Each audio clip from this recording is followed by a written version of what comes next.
오늘 우리에게 주신 하나님의 말씀은 에스겔서 13장 8절에서 9절입니다. 제목을 다 함께 읽어보겠습니다. 내 백성의 공회에도 들지 못하고 이스라엘 족속의 호적에도 기록되지 못하는 자들. 추석이다, 구정, 설날 같은 한국 절기에 온 가족이 모이면 무엇을 하나요? 다 같이 모여서 식사를 하는 것도 점차 옛말이 돼가는 것 같습니다. 요즘에는 외식을 하고 간단한 차나 다과 정도만 집에서 하는 경우가 점점 늘어가는 것만 같습니다. 또한 추도 예배 때 덕담은 어떤 내용들을 서로 주고받나요? 일방적으로 이야기하다 끝이 나나요? 아니면 소위 행복한 가정이라고 해서 먹고 마시고 웃다 끝나는 걸로 마치게 되나요? 만약 지금의 추석처럼 온 가족이 모이는 곳에 누구는 일부라도 빠지게 되면 어떠신가요?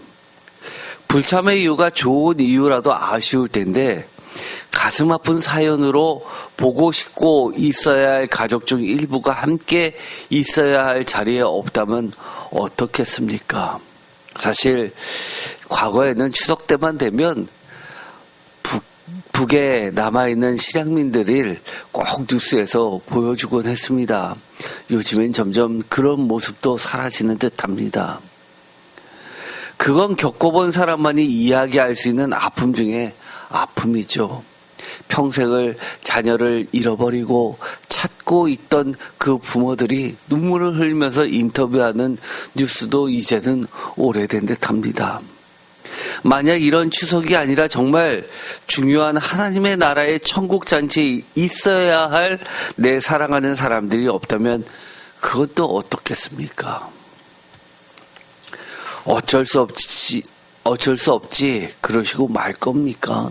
사실 이것처럼 심각한 문제는 없습니다.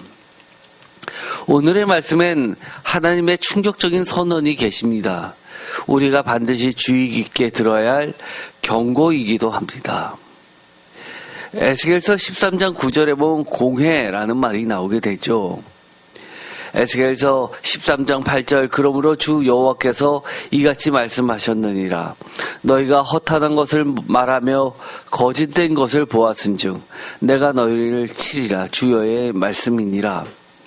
9절 그 선지자들이 허탄한 묵시를 보며 거짓 것을 접쳤으니 내 손이 그들을 쳐서 다 같이 읽겠습니다. 내 백성의 공회에 들어오지 못하게 하며 이스라엘 족속의 호적에도 기록되지 못하게 하며 이스라엘 땅에도 들어가지 못하게 하리니 너희가 나를 여호와인 줄 알리라. 아멘. 에스겔서 13장 9절에 나와 있는 이 공회라는 이 말은 소드라는 히브리어인데 어떻게 보면 이 소드라는 것은 위원회를 이야기합니다. 영어로 하면 카운슬 또는 좀 독특한데요. 영어로는 비슷하게 생겼지만 전혀 다른 뜻이죠. 카운슬이 위원회이면 카운셀, 상담에 사용되는 단어죠. 그런데 특별히 시크릿 카운셀이라고 해서 친밀한 비밀 교제 상담회 정도로 번역 가능할 겁니다. 아무나 들어가지 못하고 아주 몇몇 회원들에 의해서 비밀단체처럼 자기네만 폐쇄적으로 해가지고 다른 사람들이 들어가고 싶어도 오픈되게 그렇게 회원 등록을 할 수 있는 게 아니라 자신들의 심사를 거쳐서 들어올 수 있는 사람의 자격도 심사해서 제한적으로 회원을 받는 경우입니다. 그런데 이 위원회에서는 매우 친밀해서 바깥에서는 누설되지 않는 그런 고급 정보들만이 서로 주고받는 경우들도 꽤 있죠. 그리고 또 에스겔서 13장 9절에 보면 호적이라는 말도 나오게 됩니다. 사실 이 호적이라는 말은 원어를 보면 기록되어 있지는 않습니다. 다만 카타보라고 해서 이스라엘 집에 기록되다라는 말로 표현되어 있는데 번역할 때 우리나라 같은 경우에는 이 호적이라는 게 있다 보니까 호적이라는 말로 그렇게 번역을 했을 뿐입니다. 원문에는 이스라엘 집에 기록되다라는 말로 표현되어 있습니다. 또한 에스겔서 13장 8절에 있는 허탄한이라는 말이 나오게 되는데 너희가 허탄한 것을 말하며 거짓된 것을 보았은즉 내가 너희를 치리라 주 여호와의 말씀입니다. 이 허탄한이라는 이것은 샤아라는 단어인데 이것은 속이는, 허튼 또는 난센스 이런 단어로 번역이 됩니다.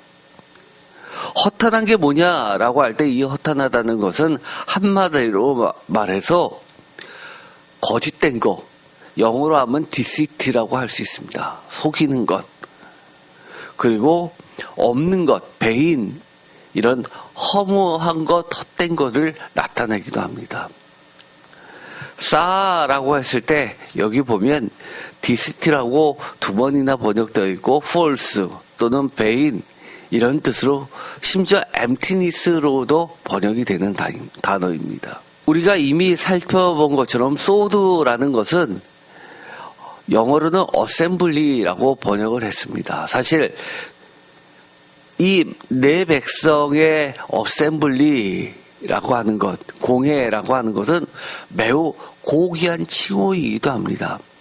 하나님께서 내 백성이라고 부르는 경우가 매우 특별하기 때문이다. 하나님 입장에서는 한마디로 말해서 애칭이나 마찬가지입니다. 예를 들어서 어이구 내 새끼 하면 특별한 애정이 담아 있는 것처럼 우리가 생각하는 것처럼 사극에서 나오는 것처럼 그런 백성, 그런 아주 보편적인 그런 단어라기보다도 특별히 하나님께서 애정을 담아서 부르는 말입니다. 그래서 이스라엘 백성 외에는 모두 이방인 취급을 했죠. 에스겔서 13장 9절에 나와 있는 이 호적은 아까도 말씀드렸던 것처럼 호적이란 말 자체가 사실 없습니다. 족보라는 말로도 표현되지 않는데 원문에는 이처럼 이스라엘 집에 기록된 이라고 말로 표현되어 있을 뿐입니다. 사실 이스라엘 집이라는 것은 이스라엘 왕조를 이야기하죠. 어쨌든 간에 이것은 기록의 개념이 강합니다. 이 기록했다라는 것은 지워질 수 있는 단어가 아니죠. 과거일수록 이 기록은 매우 소수가 특별하게 행하던 기술입니다. 그래서 우리나라 같은 경우는 지금 거의 100% 문맹률이 거의 제로에 가깝죠. 그러나 이스라엘 사람들은 거의 1%에 해당하는 서기관들이 이 기록을 담당했습니다. 과거일수록 더 심했죠. 그리고 기록의 가장 대표적인 것이 돌에 새겨 넣는 기록입니다. 한 번 새겨 넣으면 지울 수가 없는 것이죠. 이 카타브라는 단어는 그래서 이 기록하다는 것은 성경에서 굉장히 중요한 단어입니다. 우리가 전에 이런 거를 한 적이 있습니다. 여러분이 잘 기억하지 못하는 건데요. 성경에 보면 히브리 성경은 이 가운데에 본문이 있고요. 이 양 옆에 빈 공간이 이렇게 있습니다. 그런데 글자가 이 본문에 기록이 되어 있는 것을 기록된 본문이라고 하는데요.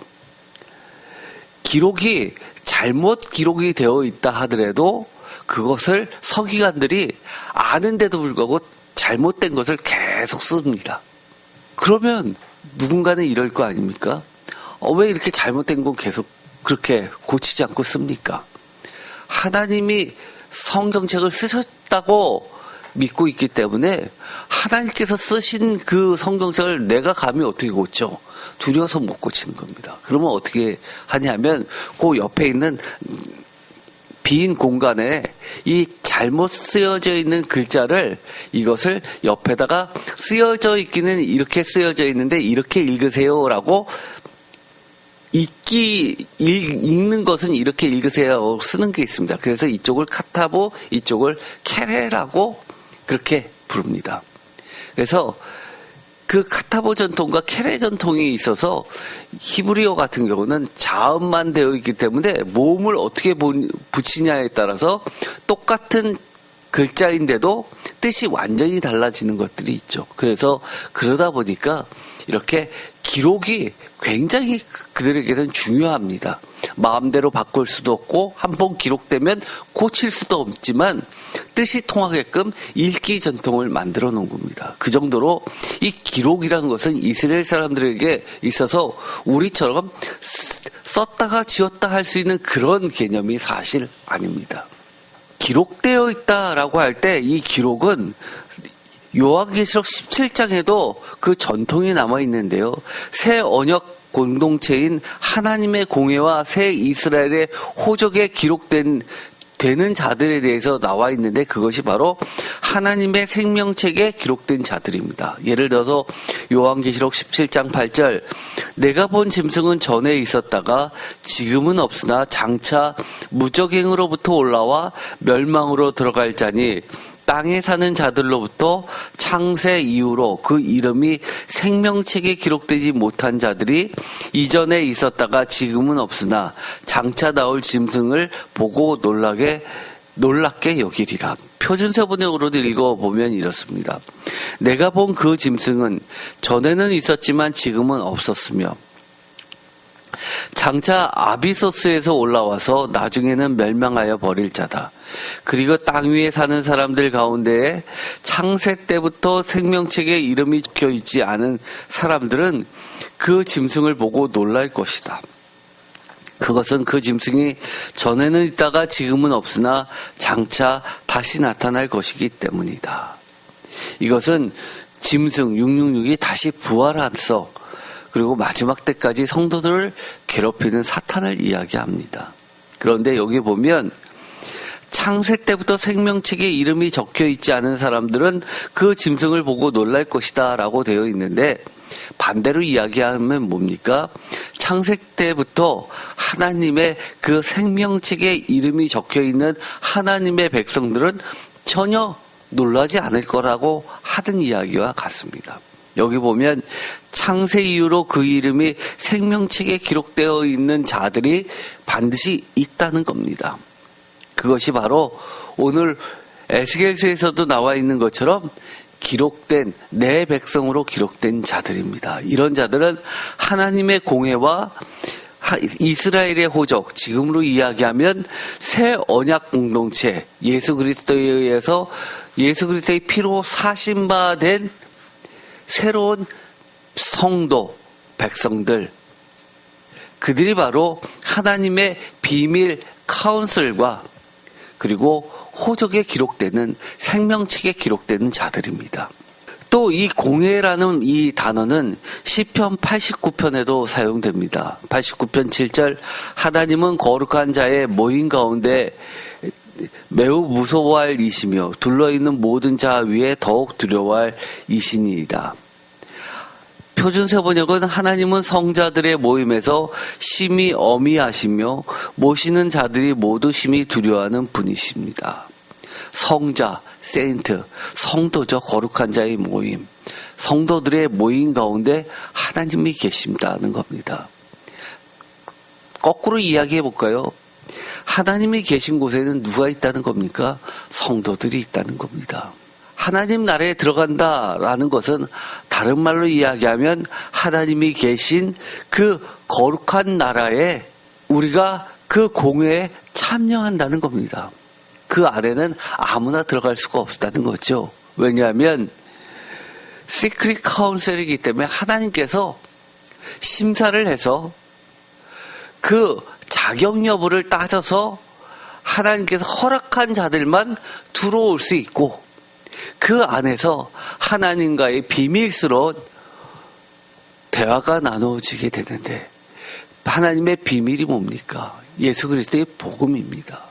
바로 비밀은 복음이고 복음을 서로 나누는 자들이 바로 이 하나님 나라에 들어가는 성도들이 되는 겁니다. 시편 25편 14절 여호와의 친밀하심이 그를 경외하는 자들에게 있으며 그의 언약을 그들에게 보이시로다. 친밀하심, 이라고 번역되어 있는데 사실은 원어를 보면 이것이 소드입니다. 여호와의 소드에 라고 되어 있는데 바로 여호와의 친밀하심입니다. 표준사 번역은 이렇게 번역합니다. 주께서는 주님을 경외하는 사람과 의논하시며. 여러분의 존재가 어떤 존재입니까? 하나님의 생명책에 기록된 하나님의 백성들은 감히 하나님과 의논할 수 있는 자들입니다. 하나님께서 여러분에게 의견을 물으신다는 얘기입니다. 강민아, 누구누구 집사님 어떻게 했으면 좋겠어? 또 하나님께서 물으신다는 겁니다. 누구누구야? 누구누구 권사 너 성격은 어때? 라고 하면서 내가 이번에 이런 일을 하려고 하는데 할까 말까? 하나님이 어떤 행하심을 하는 데 있어서 의논한다고 생각해 보십시오. 그 자리가 어떤 자리입니까? 대통령이 의논하는 자리가 있죠. 국회입니까? 아니요. 그렇지 않습니다. 그러면 행정부입니까? 넓게 보면 행정부인데 행정부 어디에서 그렇게 의논하죠? 다른 데가 아닙니다. 국무위원회들이 있죠. 소수, 많지도 않아요. 장관들이라고 다 참여하는 것도 아닙니다.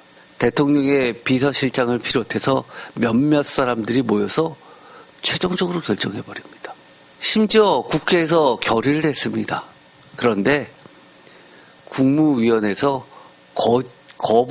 거부권 행사하는 것을 대통령에게 건의하는 것을 결정할 때 그때 결정해도 뒤집어질 수 있는 겁니다.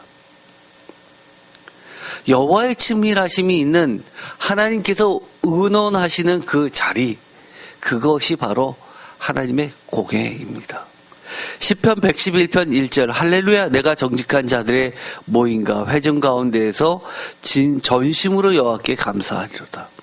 여기서도 모임이 나오죠. 회중이 나오죠. 이 모임이라고 하는 것, 이것은 우리가 단순히 모였다 헤어졌다 그런 아주 쉽게 할 수 있는 그런 곳이 아니죠. 매우 단단합니다. 그런데 이 하나님의 나라의 백성의 공회에 들지 못하는 이유들이 있다는 겁니다. 어떤 사람은 그 공회에 들어가고 어떤 사람은 들지 못한다는 겁니다. 왜 그럴까요? 그렇게 좋은 자리면 하나님은 사랑이시면 하나님은 마음 백성을 구원하시려면 누구나 다 들어갈 수 있게 해줘야 되는 거 아닙니까? 그런데 그렇지 않다는 거죠. 어떤 사람들이 못 들어가나요? 에스겔서 13장 10절 이렇게 칠 것은 그들이 내 백성을 유혹하여 평강이 없으나 평강이 있다 함이라. 어떤 사람이 담을 쌓을 때 그들이 회치를 하는도다. 뭐라고요? 내가 이렇게 그들을 치는 까닭은 그들이 내 백성을 잘못 인도하였기 때문이다. 무엇 하나 잘 되는 것이 없는데도 잘 되어 간다고 하여 백성을 속였기 때문이다. 내 백성이 담을 세우면 그들은 그 위에 회칠이나 하는 자들이라. 이런 사람들은 하나님의 공회에 들어가고 싶은데 하나님이 안 껴주신다는 겁니다. 하나하나씩 볼까요? 하나님의 백성을 첫 번째 잘못 인도하였기 때문이라는 겁니다. 잘못 인도하였다. 다른 말로 이야기하면 유혹하였다. 잘못 가르쳤다라고 이야기합니다. 만약에 제가 여러분들을 성도님들을 잘못 하나님의 말씀을 가르쳤다면 저는 하나님의 나라에 들어갈 수 있나요? 제가 비록 믿음이 있습니다라고 해도 못 들어간다는 겁니다. 어마어마한 얘기잖아요. 그래서 이 목회자가 된다는 건 쉽지 않습니다. 하나님의 말씀을, 하나님의 가르침을 하나님께서 이렇게 해라라고 하는 것을 철저하게 내 생각대로 이건 빼고 이 얘기를 하면 오해할까봐 빼고 이렇게 하지 말고 그대로 인도하라는 겁니다. 유혹하지 말라는 겁니다. 쉽게 말해서 요즘에 어떤 것들이 많나요? 설교에 보면 간을 너무 많이 칩니다. 맛을 너무 냅니다. 양념을 너무 많이 칩니다. 그래서 마치 어떤 퍼포먼스를 보는 듯합니다. 드라마를 보는 것처럼 그렇게 막 가미를 해서 하나님의 말씀을 전합니다. 어떤 사람들은 그렇게 이야기하시는 분이 있어요. 아주 재밌으신 목사님이 나오기만 하면 아우 정말 예배 시간 내내 웃다 끝났어. 얼마나 좋아. 그러다 진짜 끝나는 수가 있습니다. 두 번째, 어떤 사람은 하나님께서 그 공에 들지 못하도록 하시냐 하면 잘못되어 가고 있는데 잘 되어 가고 있다고, 괜찮다고, 아주 잘하고 있다고, 잘했어 라고 하면서 계속 잘하라고 격려하며 칭찬하며 속였기 때문이라고 이야기합니다. 그러면 그러시는 분들 계세요. 아유, 뭐 격려하는 게 뭐가 잘못됐다고요. 칭찬이 뭐가 잘못됐다고요. 하나님께서 뭐라고 얘기하시는 거예요? 이런 것이 바로 자꾸 무엇인가를 자기 생각대로 하는 겁니다. 하나님이 잘못되어 가고 있다고 하면 잘못되어 가는 거라고 해야 되는데, 하나님이 잘못되어 가고 있는 것을 잘 되어 간다고 하는 게 문제인 겁니다. 반대로 하나님이 잘 되고 있다고, 잘하고 있다고 격려하는 것에 대해서는 격려해야죠. 그런데 하나님이 잘하고 있어, 계속 잘해 라고 하는데 거꾸로 그렇게 하면 안 돼 라고 이야기하는 것, 그것이 잘못됐다고 이야기하는 겁니다. 우리는 너무 착각합니다. 교회에서 다 칭찬만 하는 줄 압니다. 하나님의 사랑을, 예수님의 사랑을 모든 걸 다 덮어버리는 걸로 생각을 합니다. 그렇지 않죠. 하나님께서 잘못되어 가고 있다고 한다면 잘 되어 간다고 격려하면 안 됩니다. 칭찬하면 안 됩니다. 속이면 안 됩니다. 괜찮다고 이야기하면 안 됩니다. 세 번째, 또 어떤 경우가 하나님의 생명책에 기록되지 못한다고 할까요?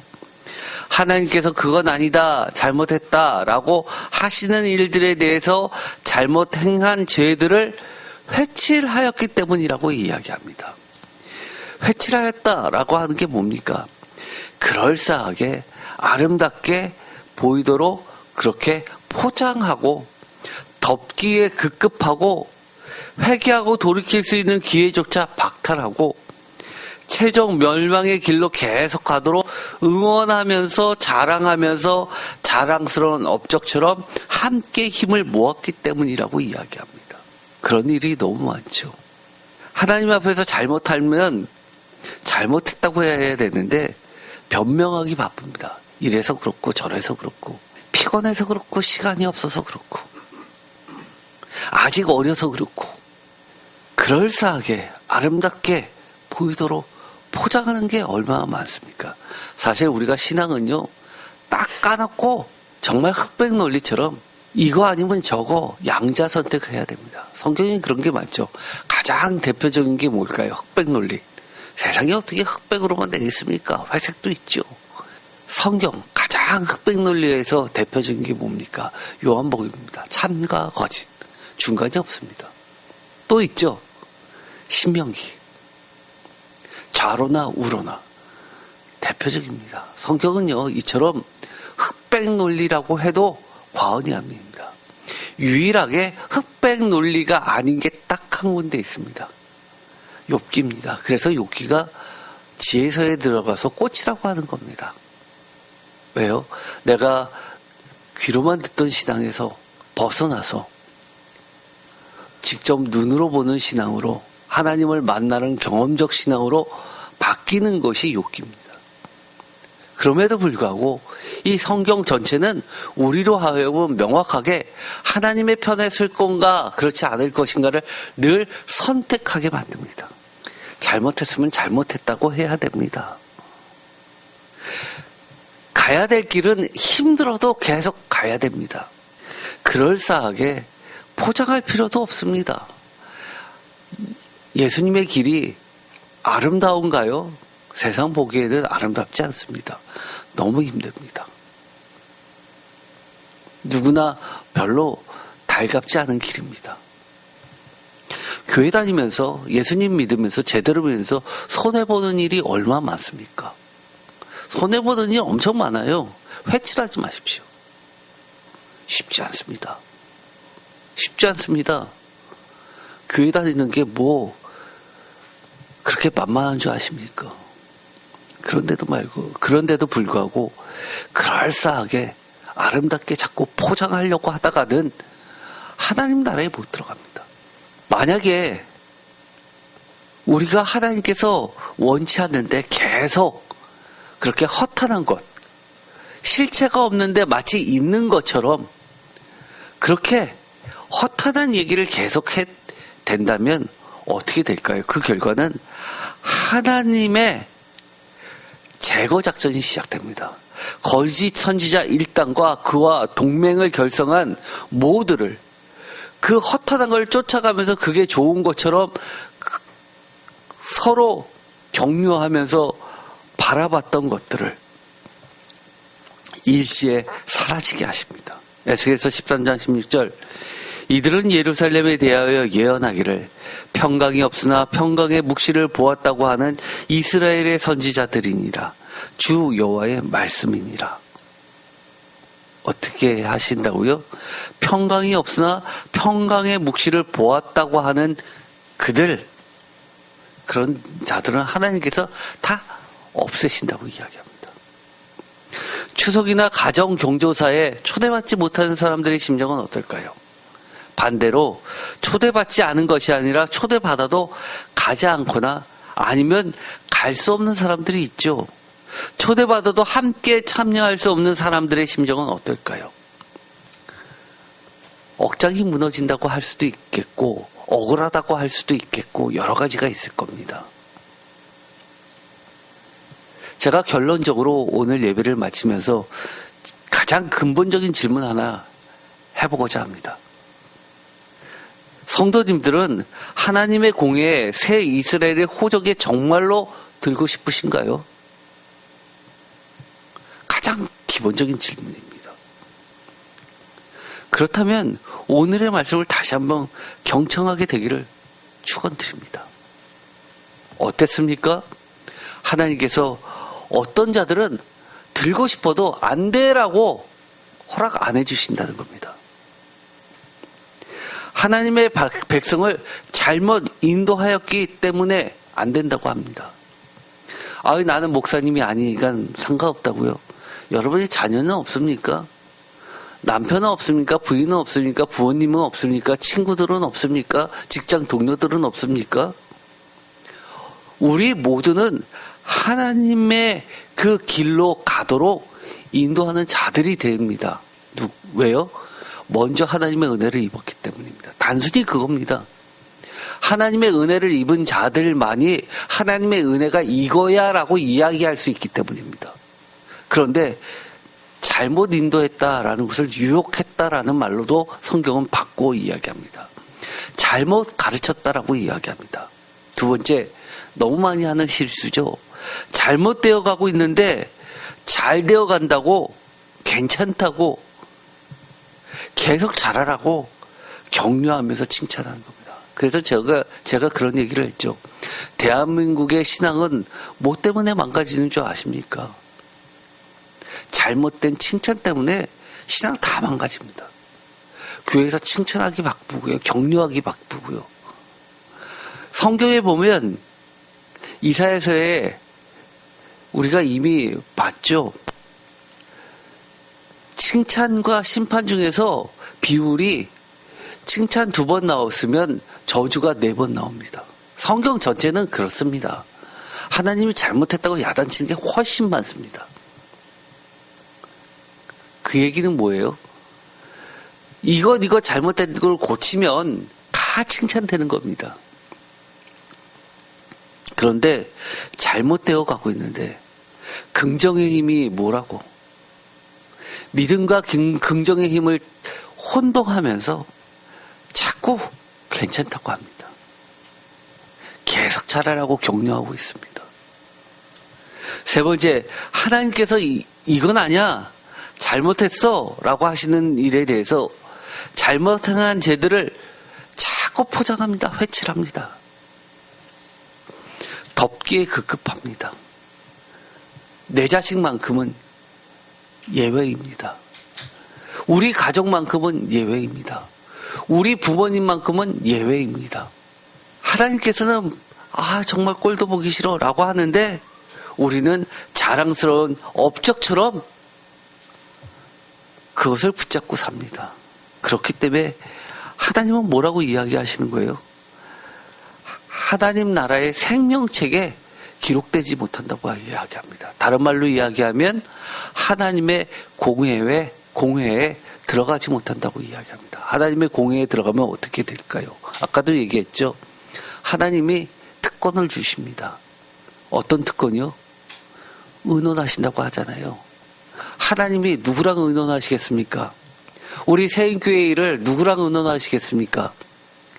이강민 목사하고 의논하시기를 바라십니까? 여러분은요? 제가 여러분들이라면 저는 이걸 원할 것 같아요. 저랑 의논하기를 바라실 것 같아요. 멋지잖아요. 세인교회 담임 목사가 있는데도 불구하고 하나님은 세인교회의 중요한 일들에 대해서 성도하고 너하고만 내가 꼭 의논하고 싶어 라고 한다면 그것처럼 멋진 게 어디 있어요. 여러분의 가정 문제를 여러분하고 아빠하고 엄마하고 의논하실 것 같아요? 하나님의 공회에 못 들어가면요 엄한 사람하고 의논합니다.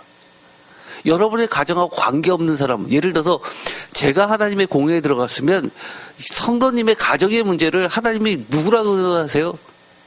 아빠와 제껴두고 저랑 의논하신다는 얘기입니다. 성경에 그런 게 없을 것 같아요. 있습니다. 대표적인 뭐가 있죠? 욥기에서 마지막에 욥에게 잘못 이야기한 자들을 회개시키면서 이렇게 이야기합니다. 재물을 누구한테 갖다 주라고요? 욥에게 갖다 줘서 욥이 하나님한테 제사를 드려서 용서해 달라고 하면 내가 용서해 줄게 라고 이야기합니다. 그게 바로 하나님의 친밀하심입니다. 오늘의 말씀을 다시 한번 보도록 하겠습니다. 내 백성의 공회에도 들지 못하고 이스라엘 족속의 호족에도 기록되지 못하는 자들, 어떤 자들이었죠? 반대로 내 백성의 공회에 들고 이스라엘 족속의 호족에도 기록되는 사람들 누구입니까? 저는 여러분 성도님들 한 분 한 분 모두가 되었으면 좋겠습니다. 기도가 마치겠습니다. 하나님 감사합니다. 우리가 추석을 맞이했습니다. 온 가족이 모입니다. 마치 하나님께서 하나님 나라에서 하나님의 백성들을 다 불러 모으셨을 때 우리가 그 안에 들어갈 수 있게 하여 주옵소서. 하나님의 생명책에 기록되게 하시고 하나님의 친밀하신 그 공회에 들어가게 하여 주옵소서. 너무 귀합니다. 하나님께서 기뻐하시고 인정하시는 일을 우리도 그렇게 하게 하시고 하나님 나라에 들어갈 수 있도록 제대로 가르칠 수 있게 하여 주옵소서. 하나님이 야단치시는 것들에 대해서 절대로 포장하지 않게 하시고 깔끔하게 잘못 용서 구하고 버릴 것 버리게 하시고 격려하지 않게 하여 주옵소서. 내 눈에 아무리 좋아 보이고 이뻐도 하나님이 가증스럽다 하는 것들에 대해서는 과감히 버릴 수 있게 하여 주옵소서. 반드시 하나님의 나라에 들어가야겠습니다. 하나님의 친밀하신 그 의논의 자리에 우리가 있어야겠습니다. 하나님의 말씀대로 우리를 하나님의 백성으로 정결케 하시고 깨끗게 하시고 백성으로 삼아 기록하여 주시옵소서. 예수 그리스도의 이름으로 기도드립니다. 아멘.